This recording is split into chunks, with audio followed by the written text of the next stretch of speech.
People seem to forget, if you change today, today will change your life.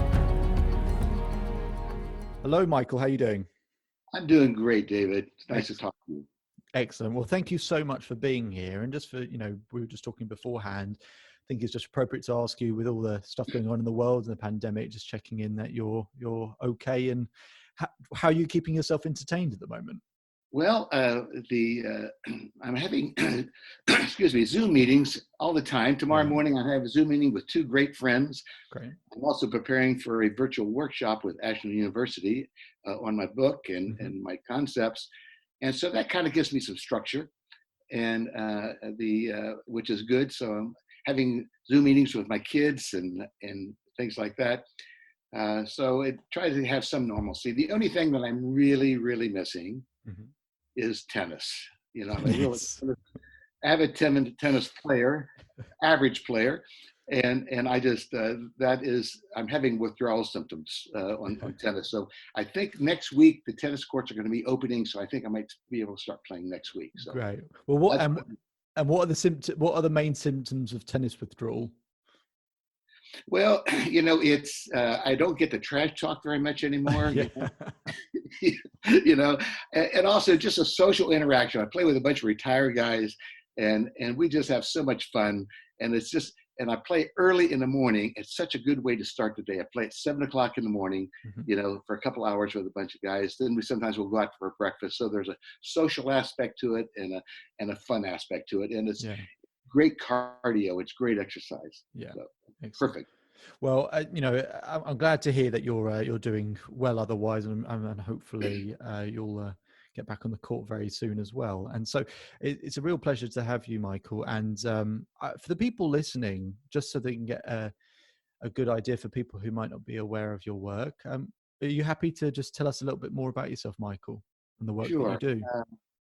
Well, a long time ago, I graduated from Ohio State and have a degree in industrial engineering.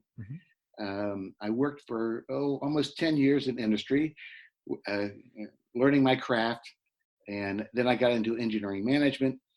One thing I find that I come from a working class family, and I really enjoyed the people out on the floor, And I think the first company I went with was in many ways a very good company, but very traditional management type of thing. And I really found the people out there. First thing I enjoyed their directness and I saw they had so much creativity.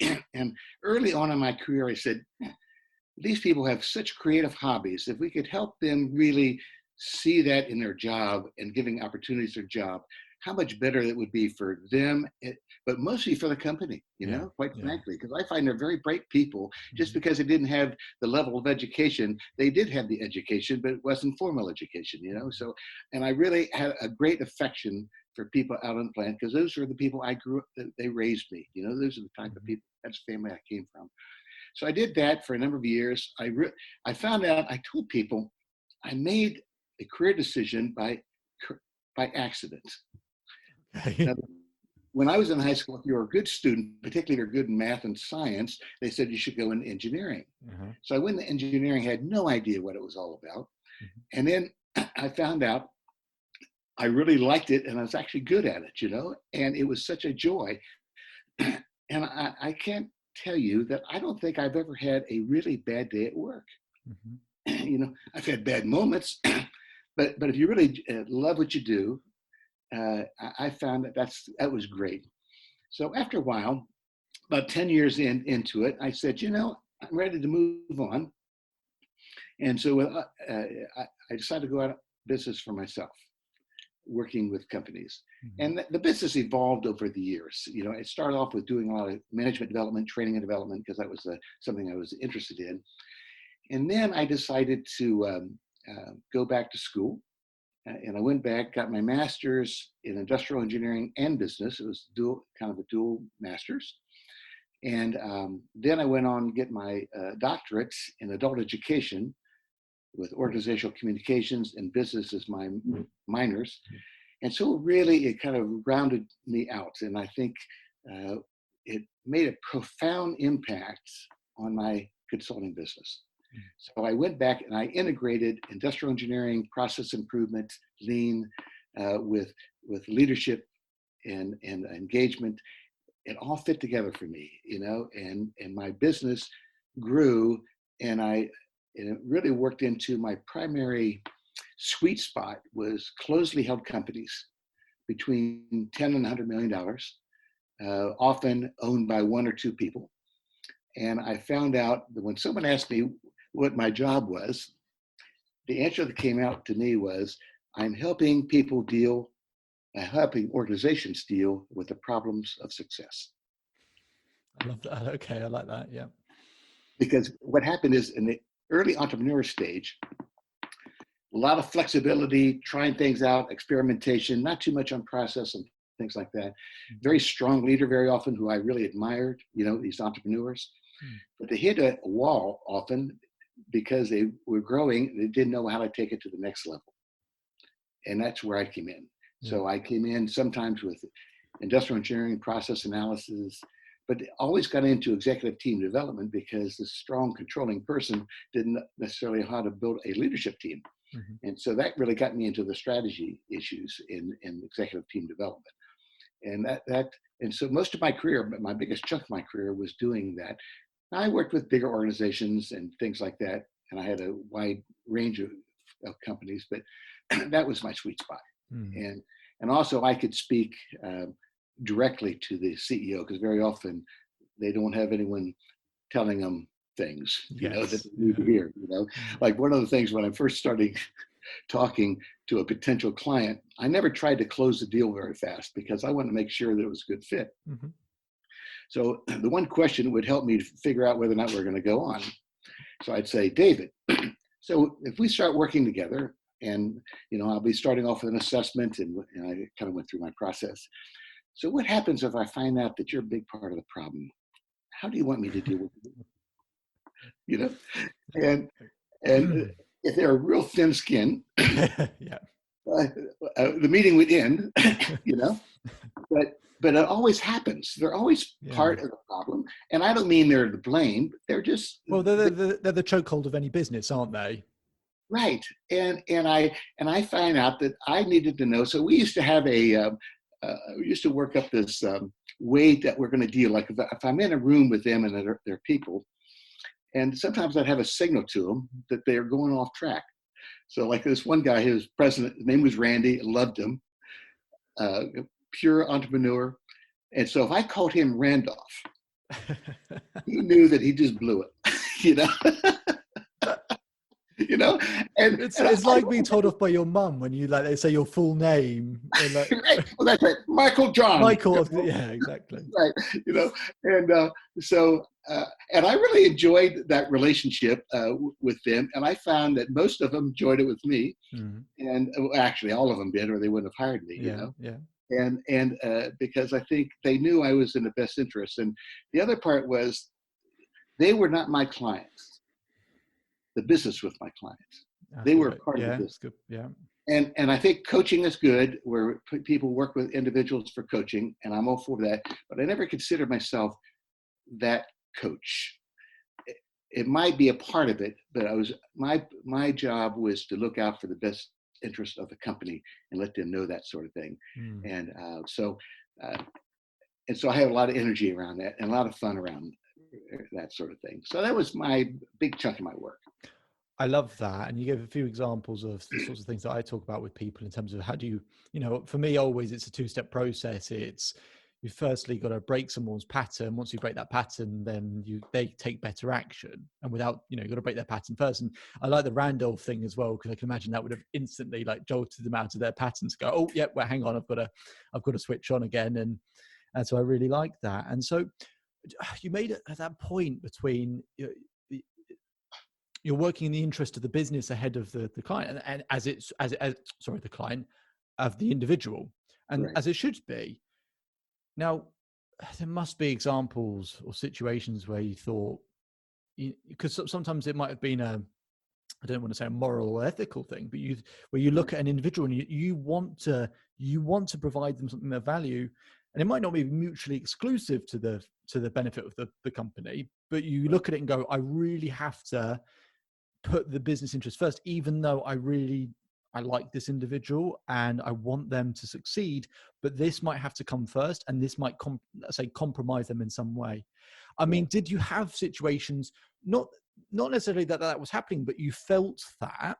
And if that was the case, how did you kind of, deal with that? How did you always, I guess in some cases you have to have an emotional connection with the individuals, but at some point you've got to remove that connection so that you're always back at the principle of the business has to succeed. So did you have examples of that? And if so, what were they like? Yeah, well, I take it as the term you used that reminded me is compassionate detachment. I like that. Yeah. That sometimes I had to make sure that I didn't allow my respect and affection for somebody to affect my good judgment. Mm-hmm. You know, and sometimes and so I care for them individually in running a business, but sometimes they just need to hear things that they don't necessarily want to hear. Mm-hmm. I have one situation. I was working with this one company, and we just finished the assessment period, a couple 3 months, and we were ready to make a major initiative with the organization. So we had an all hands meeting. So maybe about 40 employees, Mm-hmm. and I was going through a job design to enrich the job of certain important roles in that company. And during the presentation, the president of the company, who actually went to high school with me, Oh, right. Okay. Yeah. but we didn't really know each other real well. Yeah.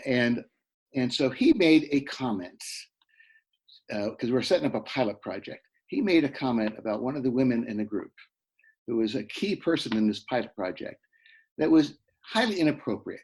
Now, it wasn't so much a blatant sexist comment that we might see, but it was a joke that I could tell that really hurt her. Uh-huh. And she just shut down. I could tell it. So we went on with the meeting. So after the meeting, I walked to the person's office, the CEO's office, opened it up, and I said, "Are you open for some feedback?" And that's always the sign, right? And he said, and of course, and I said, "Well, if you're not, well, I'll talk to you later." Yeah. Well, they can't help it, Yeah. So I go in. Then I walked in his office, and the second sign was to shut the door. Yes. Okay. Yeah. You're getting the picture. Yeah. So I said, Joe, it wasn't his name. Joe, during that meeting, there's some things that really bothered me. When you were saying to Sally, blah, blah, blah, blah, that really bothered her. And he said, then he argued with me. He said, we kid all the time like that, blah, blah, blah. I said, well, I know a lot about group process, and I know she was shut down. She didn't take that as a kid at all. So I hung in there with him, and I said, you forget that she gets a check with your name on it and the name of the company on it. So you're not just pals. She's working for you, and that was inappropriate. And she's a major player in this company. And I didn't leave that office until he accepted that. And to his great credit, he got up, walked out, and apologized to her. Good for him. Yeah. And I think that was in the best interest, quite frankly, of the company, but it was based on an ethical principle. And when I do something like that, and I have several things I've done like that, I can't worry about losing the client. Because if I'm worrying about losing the client, I'm not going to do the right job. Doesn't mean I'm not going to make mistakes, and if I make a mistake, I admit to it. But I really think that it was in the best interest of him and the client and his company by doing that sort of thing, And I have a number of examples like that. And sometimes it's different type of stuff. That's really interesting. And especially with the client, business environment, business climate over the last 3 or 4 years, people who can, I guess, mediate those sorts of situations, I think it's such an incredibly important thing at this time, because you're right, there's that lack of self-awareness, but that just a kind of a culture shift. And Right. with the example you gave, and rightly, we're hopefully trying to move in a more positive direction, where people are more aware of those sorts of comments, but that actually people in the moment, maybe they miss that sort of thing. And I had a situation a while back. a manager of mine, so, and this was before I was even in coaching. I was working in a corporate environment, and with a manager, we got on unbelievably well. And but we hadn't known each other that long. And I'm part Christian and part Jewish. Without going into the details of it, she made a comment or a reference to me being Jewish, which wasn't racist, but there was something in it which wasn't quite right. Right. And there was this thing where, and this is something that it's a moment that I took into me when I got into coaching, which was that there's this thing here, which is we get on, better than anyone else in that company. And yet I know this is wrong. Right. And I really thought about it in terms of what the right approach is here. And she hadn't been working at the company long. I knew she wasn't meaning any offense. I knew that it was a sort of spur of the moment thing. And I certainly knew she wasn't racist or anything like that. But I really had to think about it because, we were getting to a point where there's a big microscope on what's happening within business. And it makes you therefore notice things more. Maybe 10 years earlier, I wouldn't have noticed that sort of thing. I would just, okay, haha, whatever. Right.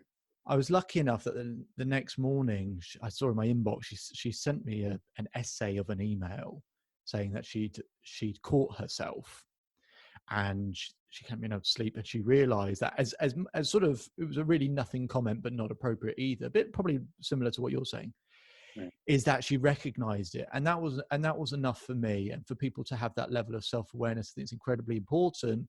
But it's not always easy to be that self-aware. And I always, I get whenever you probably the same with you. Whenever you work with a high performer, they judge themselves when they go, "I can help everyone else, but I'm struggling to help myself." Correct. And I always, this is what I wanted to get onto next, which is I always try and tell people that if people want to let go of something, they have to, it has to let go. It has to come out of them. It has to let go. So you have to talk about things. You have to let that stuff out. So I just wanted to ask you, Michael, from your experience in terms of people's own self-awareness, obviously at the higher end of the business, they've got so much to think about that they can't possibly think about everything. In terms of helping people become a bit more self-aware and helping people almost analyze their own process, because presumably they've a business and individuals, they've got to be able to work and operate in the same way beyond the work they do with you. You won't be there forever with them. So, and you'll move on to another. So how do you help people with that kind of self-awareness at the top end of a business when they've got so much to do? Well, a couple of things. Yeah. One of the things I find that was important for a business leader is to get connected with two different groups of people. Okay. The first one are their customers. Yeah. And I don't mean a sales call. So almost always when I'm working with a company, one of the early things I do is I teach them how to go out and interview their customers and have them ask 4 fundamental questions. The first question is, so what is our company doing well for you? How are we creating value for you? What are we doing good? When they ask that question, they're not just finding out what they're doing well, but also they're finding out what the person values, what they're paying attention to. Second question, so what are your needs and expectations for us? And that's kind of the longest question. Then you kind of dig in deeper to each one of those. And then they typically give you categories of things: technology, sales. And then you take each one of those and you ask a question: so tell me more about our technology support. How, what does that look like? And what would be a player? Then the last question is, so what can we do better? How can we improve our performance? We do that with all the customers, and then that's really important because that really is a big group of information for strategy. But then I have them do pretty much the same thing, particularly the president with his people. What am I doing well? What are your expectations of me? How should I measure my performance? What can I do better? And I find that I believe that the boss, whatever level that is not the customer of the employee. Yeah. They are an account. They're important. They're an accountability issue. They bring integration. They bring all those things together. But unless we create value for external customer, we do not have the right to survive. And so I had them treat their employees first as a customer. And so it takes away from the patriarchy of very traditional management.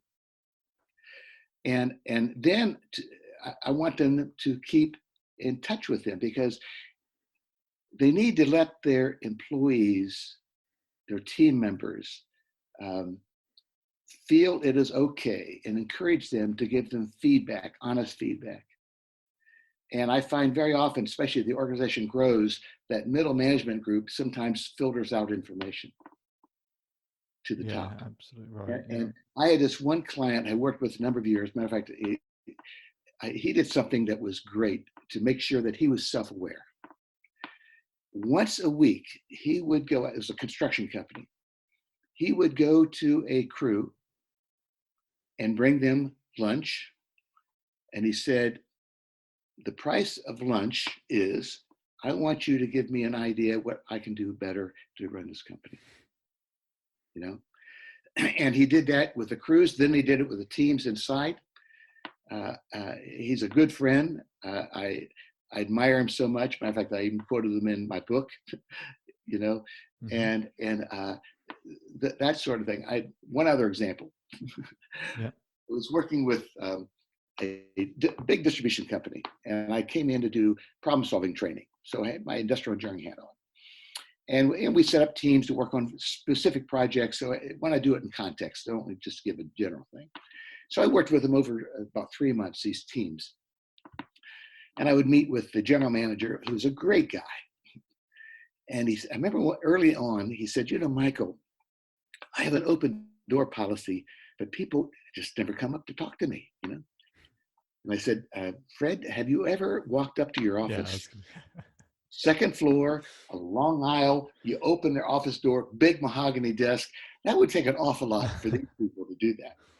So I said, first thing I really believed that he meant what he said. I said, if you want them to talk to you, you're going to have to go to their area. And when you go to their area, and then, so that went on and didn't talk much more. Later on, about us closing out the project, he said, Michael, I found out what my job was. I said, that is great. What was it, Fred? He said, my job is remove barriers for people's performance. Yeah. So he'd walk around the shop area, and he'd come up to a person who's running equipment or doing something like that. And he said, so what's an obstacle to your performance? And what can I do to help you? So I think it's encouraging people to give honest feedback, which is critical, and to invite feedback and saying, what can I do better? Yeah. And it helps them give a little mirror in front of them and start seeing themselves from a different point of view. That's always valuable. And I think those are the types of things I find when leaders start to do that, they really become leaders. Yeah. And so, and that's that. I love those particular questions and those examples. And there's that thing about self-awareness, but there's also that bulletproof skin that you need. Right. Now, I think part of, if you do what is easy in life, your life will be hard, right? If you take, so, but the same process, right? You have to hear the feedback. You have to be self-aware. You have to go through those questions. You have to go through hearing all that stuff in order to build that skin and to be able, to be able to deal with these things. And you have to go, same thing, going through the problems. Once you go through the problem, you've got the experience. Right. However, you always want to do that market research, and obviously do that market research on yourself and the value that you provide. How do you balance that off, and how do you help people? Because I've got my own process of doing it with what I do. How do you balance that off with helping people develop that thick skin that is required at top end of leadership, which is incredibly important, because it's not for kind of mid-level management or anything else. Confidence is I might do this well or I might not. At the top, it's you'll survive or you don't. Right. And that's the sort of thick skin, without that sounding too dramatic. But people need to be confident in order to really perform at the highest level. How do you help people deal with that, both that self-awareness and how you go about it, but also keep them in a position to be well balanced and have that thick skin that's required? Yeah, well, I think I was just thinking about an example when you were talking. Um, you know, certainly involvement with groups. Like I'm in a mastermind group with fellows, and we've been meeting for 3.5 years, and now we're meeting virtually, and it is great because first thing, we know that we really respect each other and can accept feedback. So you have to be with people that you respect that can give you honest feedback and invite that. Mm. But I also have found, David, that in organizations, there's two sides of this story too. It's also helping their team members or subordinates to be open to them. So they have a part in this too. Mm-hmm. And I'm always dealing with my struggle with how do I help an organization demonstrate good leadership and support with their people. But also, I never want to do that in such a way that I'm creating patriarchy, or dependence, Sure. So very often when I worked with these companies, they would always say, anybody in the company can talk to Michael, because I'd help them with their learning plans and doing things like that. So there's a coaching element in there. And very often they might start thinking, they know that I have a good relationship with the big guy, and so very often they'll be complaining to me about their boss. And really, sometimes they really want me to fix it, Yeah. So I said, I hear what you're saying, and I think you got a lot of valid points, but unfortunately your boss is not in the room right now.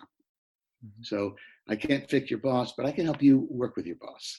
So it's really, how do you manage up? I had this one situation. So part of it is getting courage to people to talk honestly to the boss.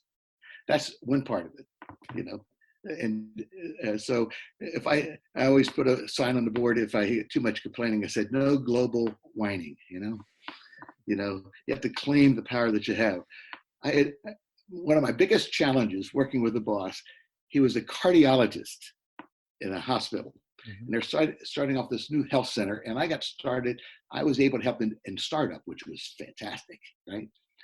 And he didn't run the day-to-day operations, but because he was over a much bigger area, but he would have regular meetings with his staff, and he was a very smart, highly controlling, not always highly self-aware. Okay, yeah.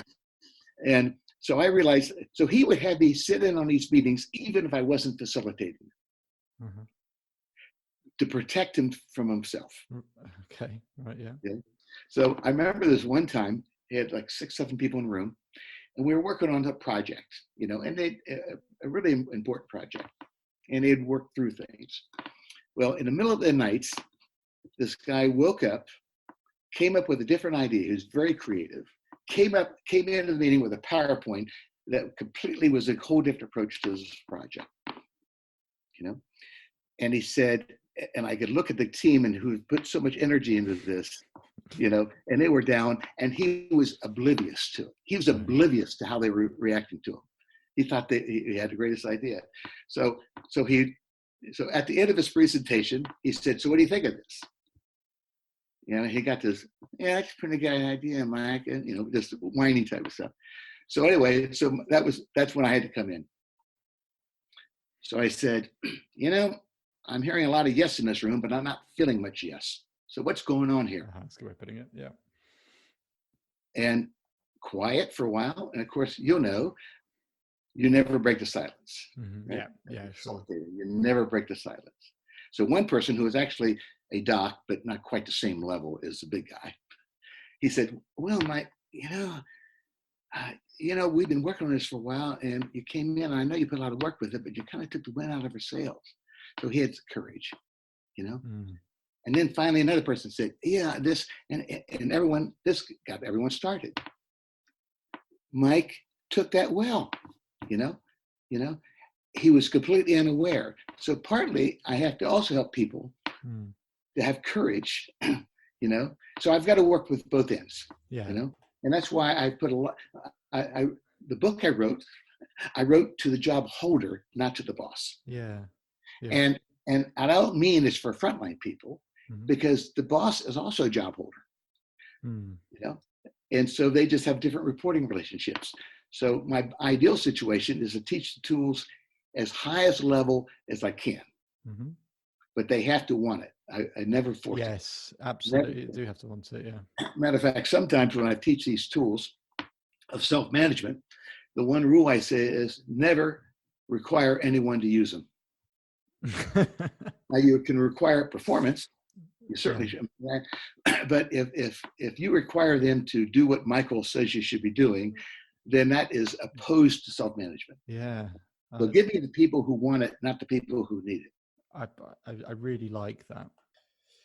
So I really like the different ideas that you have in terms of, the different level, coming from all the different angles in a business, and being able to understand how we can perform our roles better. And I think the courage aspect of it is probably something that I think a lot of people might almost forget about when it comes to performance in a workplace, and the bravery and the courage to do that. And your examples there are just perfect examples of just open communication. My thing with communication is it's always one of two E's. It's empathy or expectation. Right. It's usually, and if you lead with empathy, you have to have expectation, but if you lead with empathy, it's a really easy way to encourage a warmer conversation. And I think those examples are perfect examples of that. I wanted to get into talking about your book, Owning Your Own Career. And I just want to talk about that one just briefly, because I can say for anyone, and lots of people listening to this from a kind of entrepreneurship point of view, or not an entrepreneur, they just want to take more control. It really resonates with me because I didn't want to start a business, but I wanted to own my life. Mm-hmm, mm-hmm. And that was really important to me. And I think, you don't have to start a business to own your life, but that concept of owning your life is incredibly important to me. Right. I wanted to ask you, do you believe anyone and everyone can own their own life? Because there are lots of sort of things within if you are working within a business and anything, there are certain strings in place, there are certain structures and things like that. Even working your own business, there are certain requirements. So what's your view in terms of anyone being able to own their life in that way? Because I think lots of people want to do that. Yeah, good question. That's a question I get a lot. So I have found, working with companies in terms of self-management mm-hmm. and owning their job and what they're in, is I think a vast majority of people have the capability to take charge. Not necessarily, they may not be ready. Yes. Or may have some blocks in the way. I did some research on my master's thesis, which has helped me a lot because it was very practical research.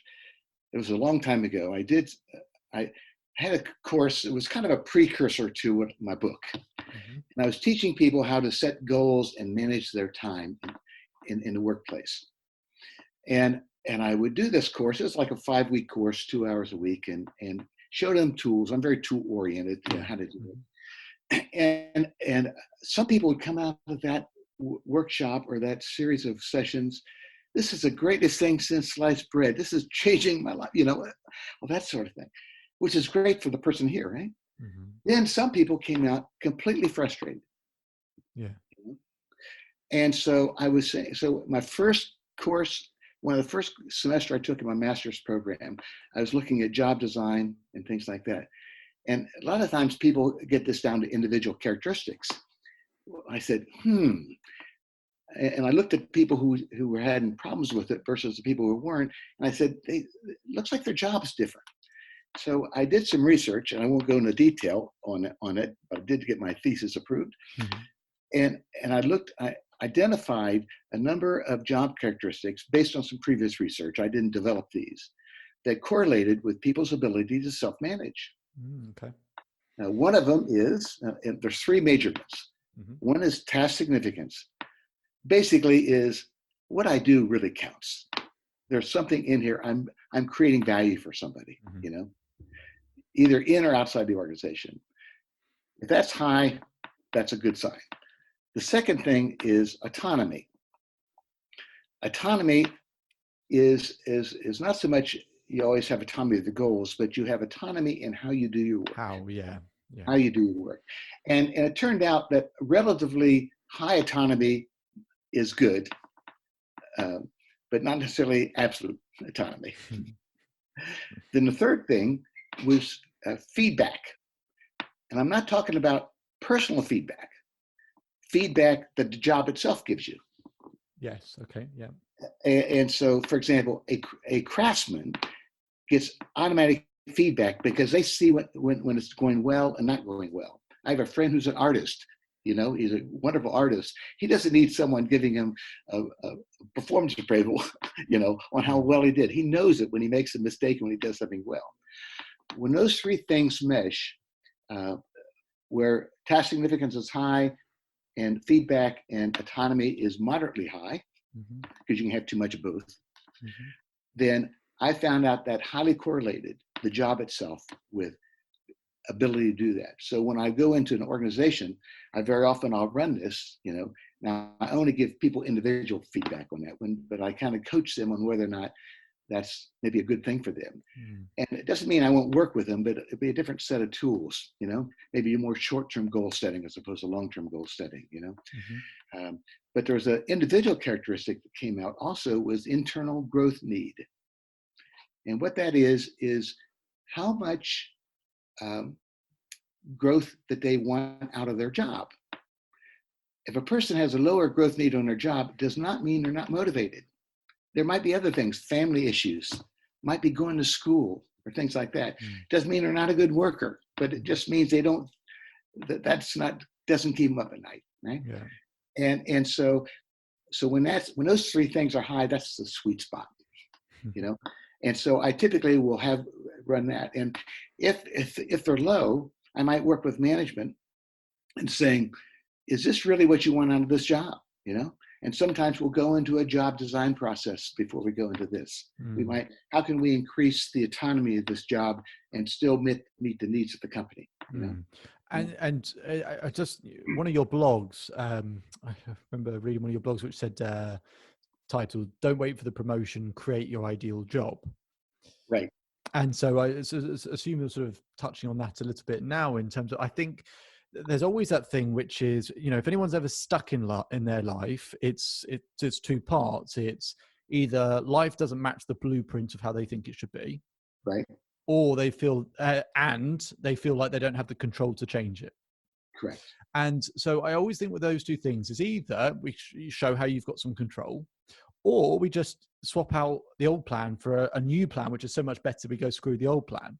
Right. Now, when you're creating your ideal job, obviously there's probably a bit of both in there, isn't there? There's actually showing, well, you actually have more, you know, you tap into the autonomy aspect. You have a bit more control to cultivate and create the type of job that you want, that you're already doing, or that there's a new plan. And the new plan could be a new job, or the new plan could be, actually, the plan is, this is what your job is really about, and getting an understanding. And I think a lot of managers probably look and say, actually, I want to tell them the why and the what, but I want them to do the how. And if they're really good at having their autonomy to do the how, then they can make their job what they want. So in terms of creating your ideal job, what else would you say to that, Michael, in terms of how someone sat where they are, maybe they're working from home at the moment and they're thinking, this job is just not quite giving me those things that you spoke about in terms of task significance, autonomy, feedback, all of those things. Yes, they're going to need support from the business to help make those things happen. But how can someone create their ideal job right now where they're sat, they actually feel better about the work that they're doing? What can they do? Well, the first thing I have them do, one thing I tell people that when I teach them how to use the tools of self-management, I always say, everything I'm going to teach you, you can do without permission. Yeah. Now, it may or may not work, but you can do it without permission. So one of the first things to create your ideal job is I have them create a performance agreement with their organization. And that's much different than a job description. Job description helps, the company see what type of person you hire. But, once a person's hired, I'm sure they don't read their job description very much, So what I do with them is doing two things. First thing is you want to have some self-awareness, right? About sometimes people think they can be this and that maybe it doesn't fit their their skill set, Yeah. you know. So two things I do is, one thing is I have them do a discovery of their talents, their strengths, and their passions. And I have a number of exercises. Some of them I've created, but a lot of them are out there, you know, different tools. And saying, I want them to have a great self-awareness of their strengths and their limitations, but mostly strengths, you know, and so that their ideal job fits reality for them. And so I have to do a good self-assessment, you know, and I give them choices to pick out things, you know, and very often, so that's a start. The second thing I have them do is to identify their key work relationships, you know, people who they serve, they provide product or service to, you know, people who provide service to them, or teammates that they work with. And I have them interview them. And what do you think the questions I ask? The same four questions I mentioned to you before. Yeah. Same four questions. What am I doing well? You know, and I say, what's working? And I never have them ask the question of what's not working. Not a very good question, because it's a past oriented. Yeah. However, when we get to, so what am I doing well? What's working? What are your needs and expectations for me in my position as accountant? You know, what are the ways I can measure my performance? And the last one is, what can I do better? You know, when you ask that question last, and out of those things, we take all those two sets of information. I can show them how to create their job, their ideal job. Now, they still can't do it. Then they go and negotiate it with the organization. Sure. Here's what I think I can do, and then negotiate back and forth. And very often they might find they can create their ideal job in their current job. You know. Yeah. What I really like about that approach genuinely is that one of the things that drives me mad is the amount of people who come to talk about working with me, and I ask them what's their experience in terms of seeking help elsewhere, and they'll have maybe spoken to this person. And the number one thing that I always seem to find is that they've spent a lot of time with someone else talking about what they don't want. I don't want to feel this way. I don't want this to happen. I don't want to have this conversation. And then that this, you know, it's fine that's the survival brain, isn't it? We talk about what we don't want, right? But for the person who's kind of facilitating or coaching them or whatever, is to fully function and deal on that problem. Now, you have to help people overcome things, but a very, very simple way to transform someone and get them to pause in their tracks. If you get someone who's a rambler or talks a lot or moans a lot or you know whatever, and they're just a lot of negativity coming at them, very simple way to get, you know, to make them quiet is to ask them, what do you want? Right. And then all of a sudden, because and it's, you know, it's no judgment on the client per se, because again, that's just how our brain is designed to look for what's wrong and where do we need to improve and what's, you know, how do I keep myself safe and all of those sorts of things. I love your approach because it's very much focusing on what you do want. And right. I always talk about it as a, you know, having a picture frame up on the wall of what you do want. And there's only one nail that holds that picture frame up. And usually for me, that nail is feeling good enough. Right. And that one nail, and people, it'd be ridiculous to try and keep that picture and hit the nail on the head with a hammer by randomly throwing the hammer towards the picture, hoping you hit that nail, hoping that you keep the picture up. I think for most people, that picture, we've not hit the nail on the head, the picture's fallen on the floor out of our line of sight. And if you don't focus on what you want, you immediately focus on if you don't focus on what you want, you immediately focus on what you don't want. Correct. I love that approach in terms of creating your ideal job, not by ripping out what doesn't work and what isn't this, but very much, yeah, you've got to have an understanding of where we need to improve, but understanding, well, what is it you do want? Because most people just don't seem to know the answer to that question. I don't know how you found that. In that improvement question, it's not necessarily what am I doing wrong that I can, how can I leverage a strength? You know, I talk to people about what do you really, I have one of the tools that I've used, I think I created, I'm not sure. I have people write success stories.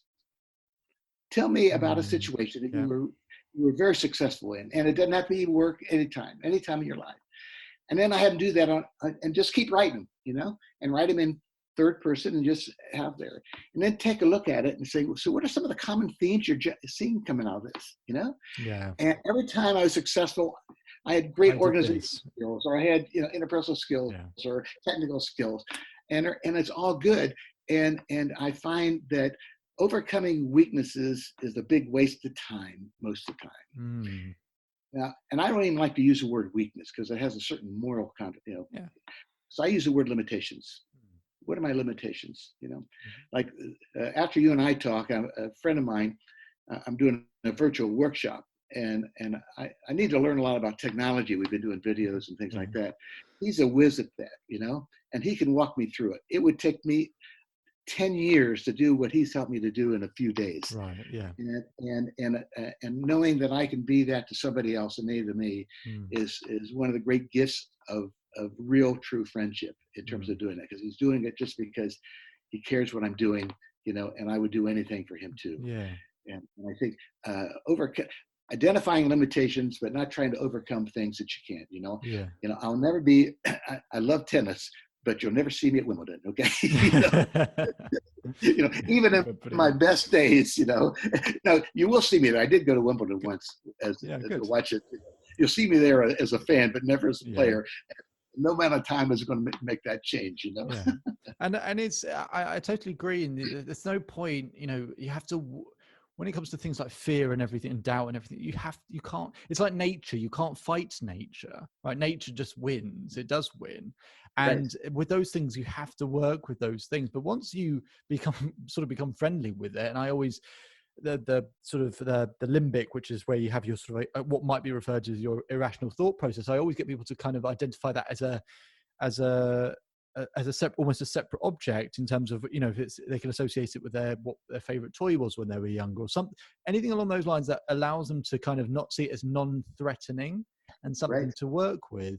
And I really, really like that approach. And what I want to ask is, collating a lot of this stuff together, is your kind of models for leadership. It's a slightly tough question. I want to ask, because you get so many different types of leaders, right? You get the leaders that they lead by how they perform. You get the leaders who are great at delegation. You get leaders who are very much on the ground. You get all these different types of leaders. So from your own perception, your own belief in terms of the things that you've created and also the experiences and things that you've learned, do you think these models work for all types of leaders? Or do you think it works better for some types of leaders? What's your thought process on that? You mean kind of the leadership style type of thing? Yeah, I guess so. Yeah. I do believe in situational leadership. As a young manager, I made a big mistake. I'd read all of Maslow's and hierarchy and all the leadership principles. And so I had a team of engineers and technicians. I took it over at this department from a person who was let go. He was terrible, and they hired me. And so I gave a high degree of freedom to people, thinking that they could handle it. And I had this one young man who just ate it up and spit it out. His performance just popped up. I had another one, a young man whose only career was under a authoritarian boss who wouldn't let him do anything. Right. And I actually also gave him some bad habits, and he couldn't handle it of that. And I had to fire him after a while. And I made a big mistake thinking that I should treat everybody the same. Now, you treat everyone fairly and ethically, obviously, but in terms of, he was not capable.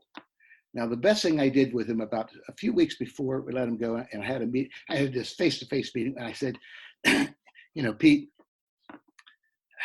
you're really not doing it. And I've been trying to coach you a little bit, and you're not doing that. Doesn't look like you're going to make it here, but I'm going to give you a certain amount of time. But I have to tell you, unless you make a dramatic improvement, you're probably not going to make it. Well, the good news was he started looking for a job. So by the time he didn't make it, I had to let him go, Yeah. and I probably did him a favor, but that was a big mistake by me, treating everyone the Right. same. Okay. Yeah. I think Yeah. there's certain principles of how you treat people and authenticity and things like that, Mm. but people are in different levels of readiness to, and some situations also require a more directive leader. Mm. And And sorry, go on. go ahead. No, and so, but to me, what the mistake I made with that young man was helping him grow to being more self-managed, but taking it one step at a time. And I had to be a bit more directive with him Mm. than I had other people, giving him more feedback and maybe even some tough love at times. Yeah. That it was not as comfortable for me to do that sort of thing. But I, I learned a lot. I think you have a very, you mentioned Maslow's hierarchy of needs. I think you've probably got a very similar approach. It sounds like your approach has changed over time, which is always great. But my approach has been very much the same. I love to find those commonalities between every human being on Earth. So Maslow's hierarchy of needs is one of those things which it helps you explain everybody on Earth. And I've always been of that type where I want to know the pattern, so that if I can narrow it down to I'm only looking for a handful of patterns, then it's going to be one of these I can help someone quicker. Right. As much as I love all of that, I totally appreciate what you've just said, which is that actually from experience, you have to understand that whilst these are models, and whilst, something like Maslow's hierarchy of needs is held in, it's been almost by this point sort of mythologized and is, almost made bigger than it probably was at the time type of thing. And people really sort of lean into it and fall into it. It's understanding that actually nothing beats the kind of experience of realizing you can't, as good as these models might be, you can't put everyone in similar boxes. You have Right. to understand that just because this model looks really good and helps in a lot of ways, maybe it doesn't answer everyone's problem. And you can't Right. use Maslow's hierarchy of needs to explain every single thing, or this model, or this model, this model. You can definitely, what I love to do is get all of these things together and cross-reference them. And then a bit like what you said earlier about success, in terms of write down what your success was in this moment, in this moment, this moment, and then find what the common threads are. I do exactly the same thing. These success gives you answers, and it's always a shame for, I think it's one of the things that drives me mad about business is how poor post-analysis or reviews of projects or things, how poor that can be, Yeah. because it's usually a time constraint reason. It's, we've got to get on to the next thing. But if you want to save yourself time for when you do this again in a year's time, to spend that week or those days or whatever to create this post analysis, I think is incredibly important. Same thing for an individual success is to go, well, where have you been really good? What are the 3 things you do in all of these things? And there you go. And I just think that's the approach you have to take with things, rather than trying to imprint a model or a process. Is, well, what does work for you? Okay, that's what works for you. Look, it works every time you do these things. So there we go. And then use them. So I really like that you've said, actually, I had an approach. I loved all of this stuff, but I had to recognize that also I had to blend what I do with experience and what other things that I do as well. Right. Right. Just a few more things, and it's just because of all the research I've got that I'm reading, so many different sorts of questions. So maybe it's a case of having you back on again at another point. But I really wanted to get on to fight. You put a blog on fighting a lot of fires. Basically a question saying, fighting a lot of fires, you may be the arsonist. Right.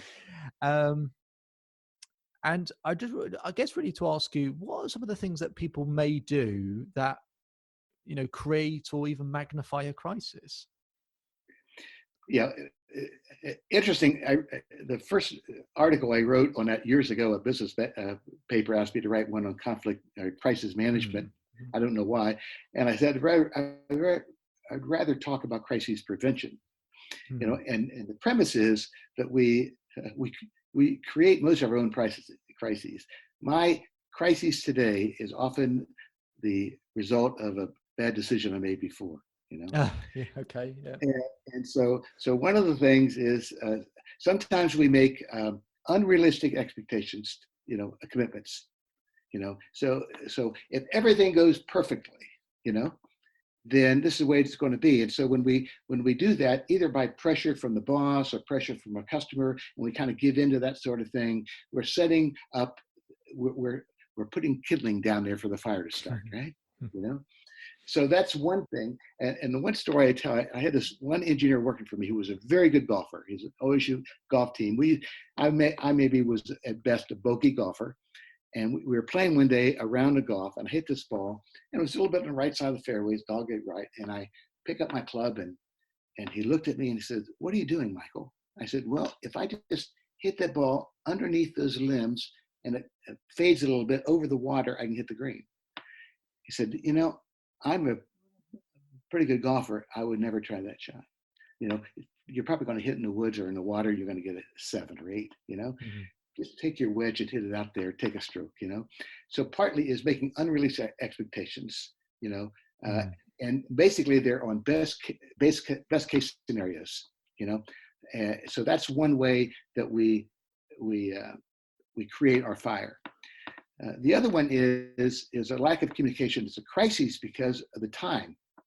So part of the thing on crisis management is as soon as it looks like something's not going to go right, that's when we got to communicate. So I'll talk to David. I said, "David, I know I was going to get this report to you. I ran into some things and I was supposed to get to you by next Wednesday. I don't think I'm not going to make it, So I tell you before the fact. Yeah. At that point there, we can negotiate. You can maybe jump in to help me, or you say, we could put it back 2 days, So part of that is open communication about your own performance, no spinning, no blaming, performance is what it is. And I'm not always at my best, Great quote by Somerset Maugham is only a mediocre person is always at their best, and so part of it is having the courage to speak early on what you can do and not do. And the other part is to communicate on a regular basis, good, bad, and indifferent, so that you can make changes in your area. So part of what I wrote that in the name that article or that blog was that people blame the situation for the crises and not for their lack of preparation for the crisis. We've seen this in the whole COVID-19, right? Mm-hmm. Look what it did in Taiwan. Taiwan was as closest to China, right?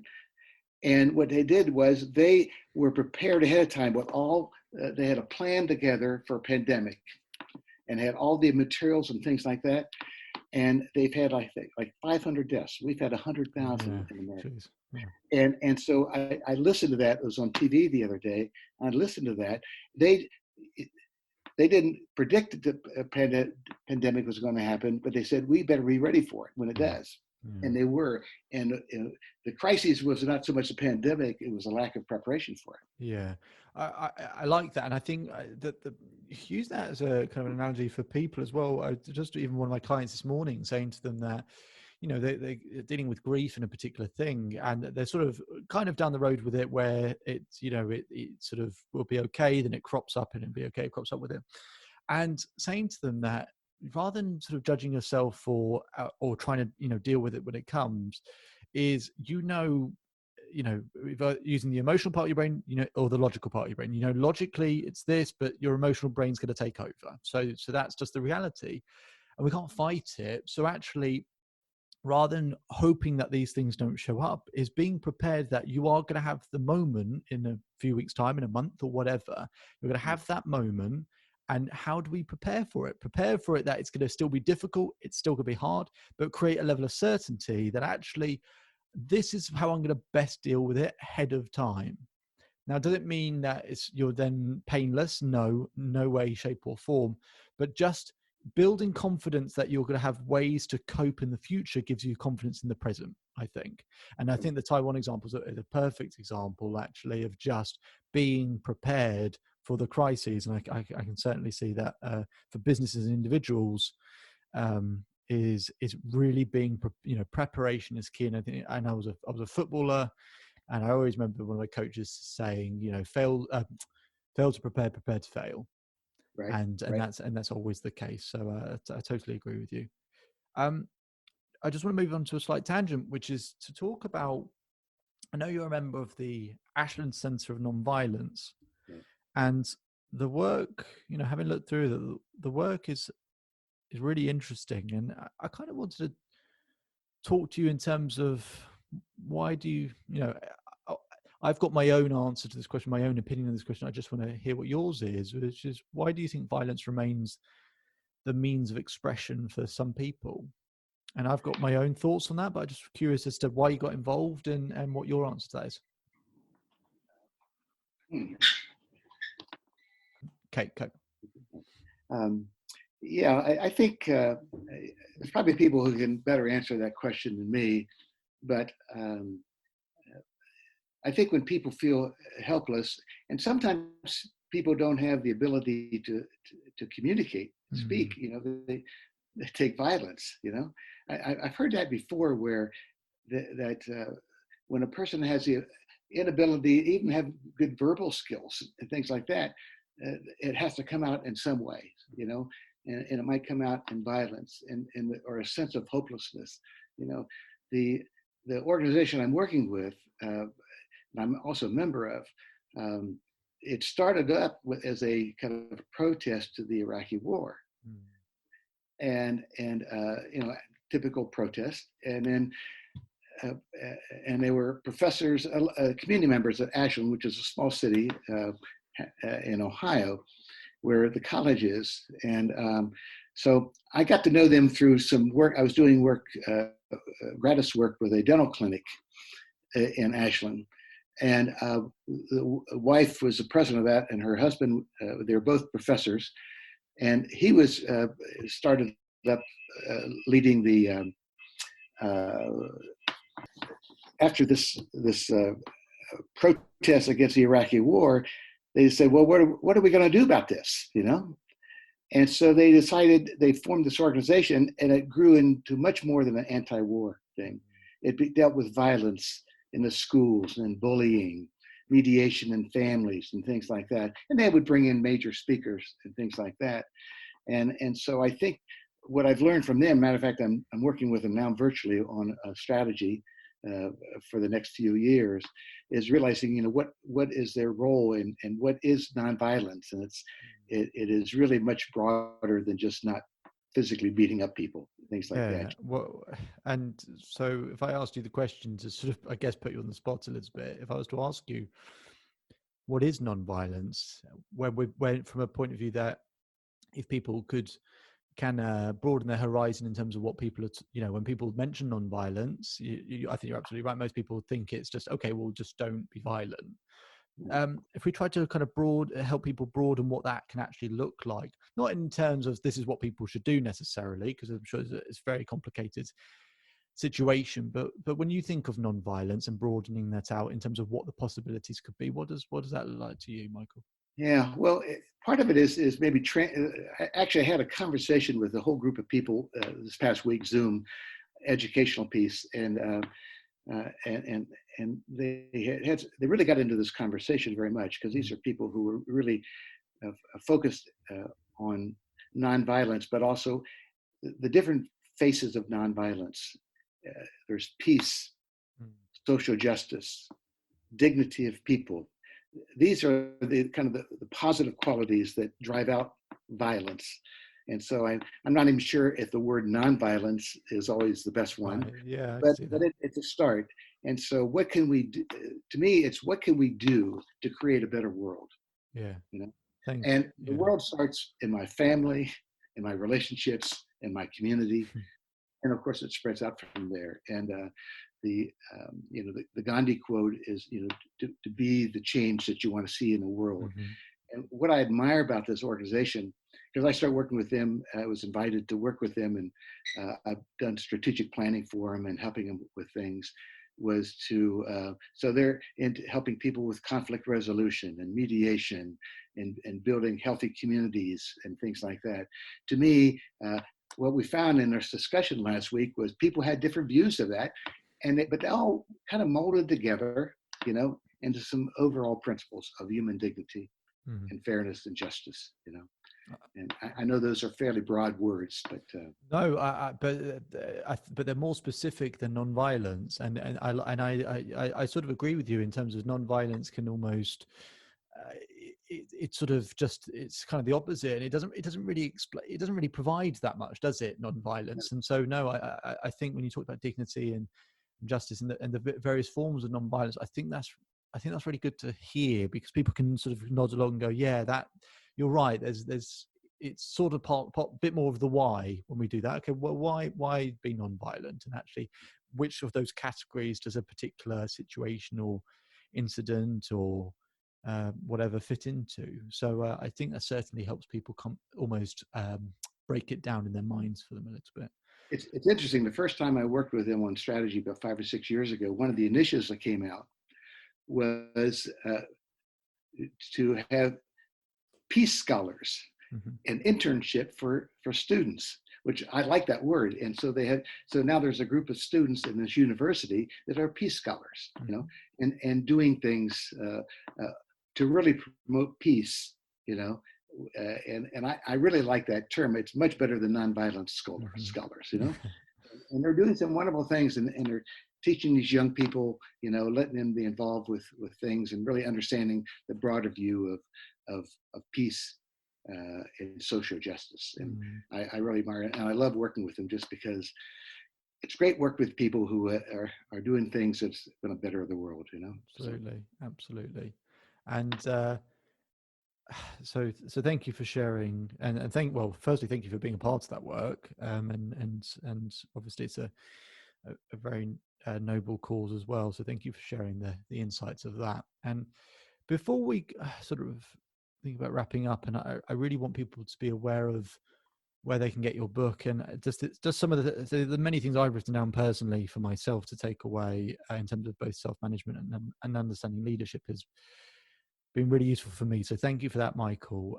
Before we get into where people can grab your book, is that I asked you beforehand, before we started this conversation, part of what's writing the book about, and you said, I don't need to do it for a business point of view anymore or anything like that. And it's really collecting your experience, but it's I guess how you talked about legacy, but really how you're leaving a footprint with people or footsteps for other people to follow, which is always a really nice thing to hear when people have that kind of mindset, rather than what does this do for, what does it do for me, is what can I leave for other people. So I want to ask you, I had someone on a few weeks ago, they talked about leaving a footprint. So I asked them the question, do you feel you have left a footprint so far? Now, you didn't use the word footprint, but if I asked you in terms of legacy and everything else, what you've hoping to leave, what you've hoped to leave behind, what you're hoping to leave behind, what is the main thing for you that you want to leave as a legacy to other people? And do you feel you've been able to leave some footprints so far? Yeah, that's a great question. To me, I'm at the point in my life, I'm in good health. I've got great friends and good family, and a lot of things to be thankful for. And I'm finding now I was a consultant. I was kind of an action person, getting things done, and all the examples we've talked about. But I'm finding now that I really want to leave something of value that will outlive me, and not in an ego type, but a healthy ego, And I have to say, and it might sound kind of cocky, but I wrote this book, and I actually read it, after I wrote it. And not that there's not always some changes and things like that, but I had to say, Michael, this is a good book. It's worth people reading. And I had to self-publish. I had some people trying to get me in, some big publishers, and even some great writers, and I appreciate that. But that's the good part about maybe self-publishing. I got to write down what I need to write down, and I'm working now to kind of get it out.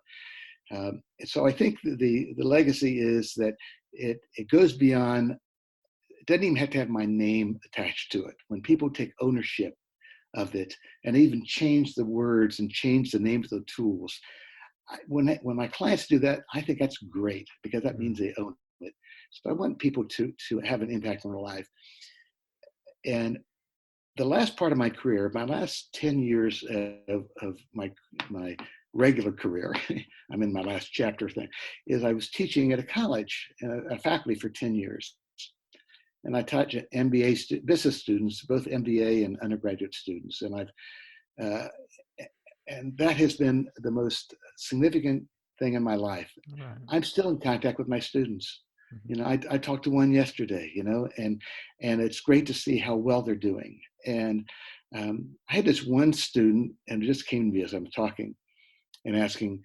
He was from Ghana and had a number of international students, and a nice young man.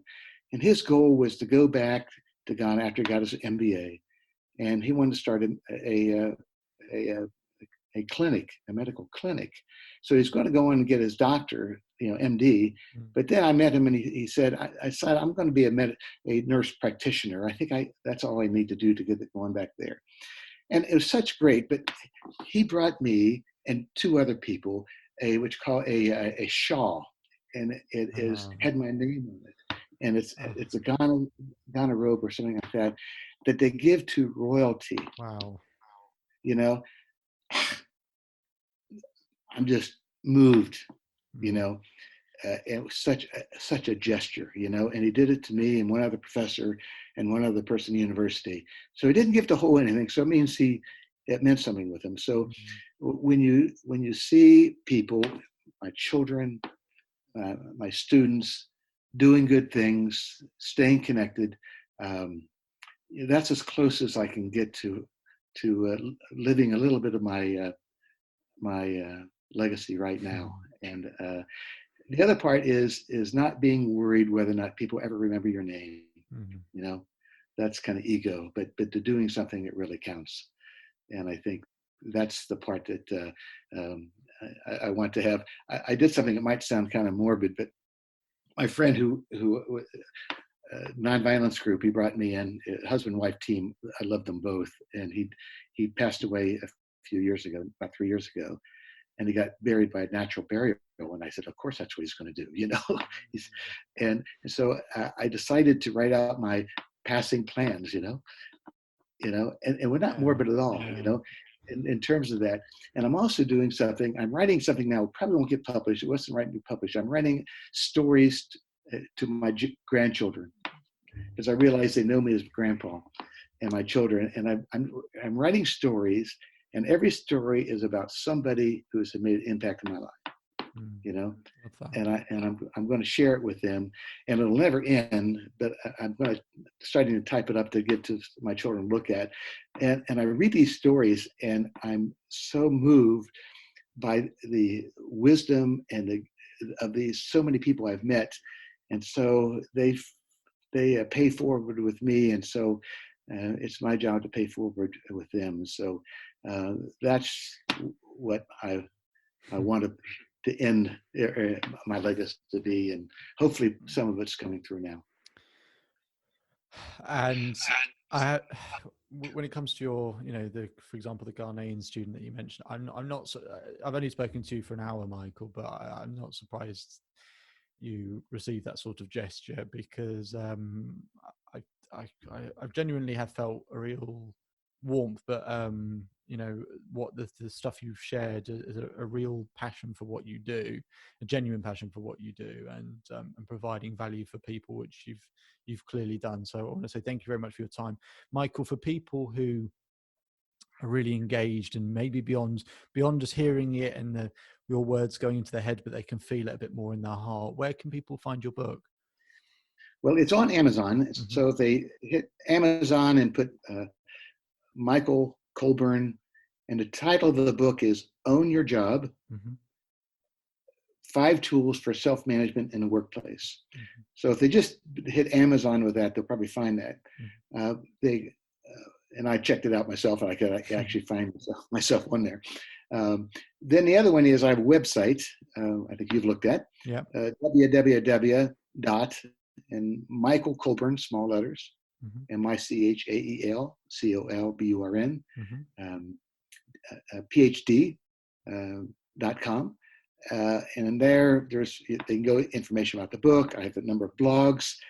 I'm going to be adding some things to people, particularly who buy the digital copy of the book, all the handouts in the book is going to be on the website, so Oh, people can great. print. Yeah, yeah, great. And I'm going to start putting on some videos. You haven't seen the videos yet. I just No. produced my first video a couple of weeks ago with my friend who I could have never done alone.